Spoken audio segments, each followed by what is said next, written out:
तो बच्चों आज हम पढ़ेंगे सेलुलर ऑर्गेनाइजेशन। मतलब सेलुलर ऑर्गेनाइजेशन का मतलब ये होता है कि जो भी चीज़ें, जो भी ऑर्गेनिज्म सेल से बनकर बनती हैं। फॉर एग्ज़ाम्पल सेल जब ढेर सारे मिलकर बनते हैं तो उन्हें हम कहते हैं टिश्यूज़ ढेर सारे ऐड करते हैं ऑर्गन सिस्टम एंड ऑर्गेनिज्म।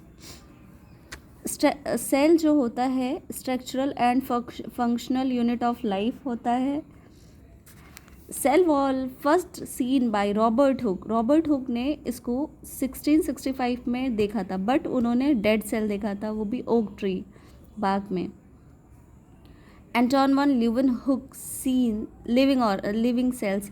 यानी अगर आपसे पूछा जाए कि डेड सेल और लिविंग सेल किसने देखा था, तो डेड सेल के लिए हम रॉबर्ट हुक को प्रेफर करेंगे और लिविंग सेल के लिए हम एंटोन वन ल्यूवेनहुक को करेंगे। अब आगे क्या है, सेल्स को हमने दो पार्ट्स में डिवाइड किया है, basically eukaryotic cells and prokaryotic cells. Eukaryotic cells में एनिमल्स, प्लांट्स, ये दोनों ही आते हैं, एंड प्रोकैरियोटिक सेल्स में आते हैं बैक्टीरियाज। अब आगे बढ़ते हैं जेनेटिक मटेरियल्स ऑफ सेल्स के अंदर टू टाइप्स के बेसिकली जेनेटिकल मटेरियल्स होते हैं। Firstly DNA and the second one is RNA. Animal cell outer membrane called plasma membrane. जो एनिमल सेल की जो आउटर मेम्ब्रेन होती है वो made up of plasma membrane होती है, और प्लांट सेल की जो आउटर मेम्ब्रेन होती है वो सेल वॉल होती है।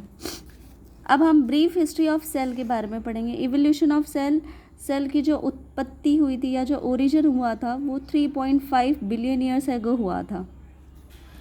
जो फर्स्ट ऑर्गेनाइजेशन था और फर्स्ट ऑर्गेनिज्म था वो कीमो हेट्रोट्रॉप्स था। Aerobic bacteria involves mitochondria. DNA plus protein is equal to chromosomes. DNA और प्रोटीन मिलकर क्रोमोसोम्स बनाते हैं। Photosynthetic cyanobacteria involve chloroplast. Component of cell. अब हमारे सेल में carbon, hydrogen, nitrogen and oxygen presents होते हैं, जिसमें कार्बन 96.5% तक होते हैं। प्रोटोप्लाज्म साइटोप्लाज्म, न्यूक्लियस और ऑल ऑर्गेनिज्म से मिलकर बनते हैं सेल वॉल। साइटोप्लाज्म में सेल में न्यूक्लियस एब्सेंट पाए जाते हैं। साइटोसोल में साइटोप्लाज्म में ऑर्गेनल्स एब्सेंट पाए जाते हैं। तो आज के लिए बस इतना ही, बाकी का हम स्टार्ट करेंगे कल। तब तक के लिए बाय।